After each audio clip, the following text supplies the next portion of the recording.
సాంబార్కి అండి పప్పు నానబెట్టుకున్నాం. ఇవ్వండి కడిగేసి శుభ్రంగా నానబెట్టుకున్నాం. కొంచెం నెయ్యి కూడా వేసుకున్నాం.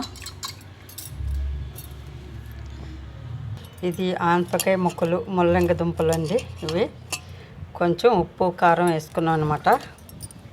బెండకాయలు, తర్వాత క్యారెట్, వంకాయ ఇది వేరేగా కొంచెం వేయాలండి. ఈ ఉడికిన తర్వాత వేయాలా ఆనపకాయ దీన్ని, లేదంటే మెత్తబడిపోతుంది.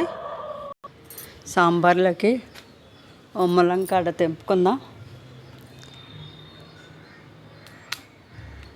సరిపోతుంది సాంబార్లోకే కదండి. పెద్ద కాడ చూసారా ఎంత పొడవుగా ఉందో. ఎన్ని ముక్కలు వస్తాయో చూపిస్తాను. 14 ముక్కల వరకు వచ్చాయండి. సరిపోతుంది, మరీ ఎక్కువగా వేసుకుంటే బాగోదు.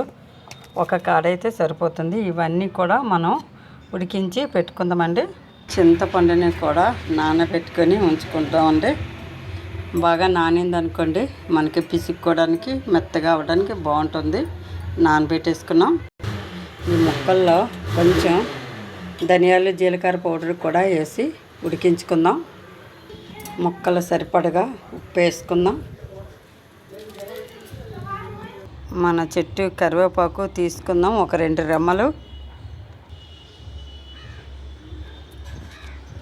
కరివేపాకు తెంపి పెట్టుకున్నాం కదా, ఇవి సాంబార్లో వేసుకుందామండి. మంచి వాసనతో ఉంది మన చెట్టు కరివేపాకు. ముక్కలు చాలా వరకు ఉడికిపోయేవండి. ఇప్పుడు ఇవి వేసుకుందాం. ఒక 5 నిమిషాల పాటు ఉడికించుకుందాం.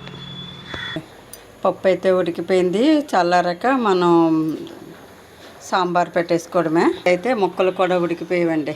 బాయ్ అండి. అగో మా మనోడు చెప్తున్నాడు.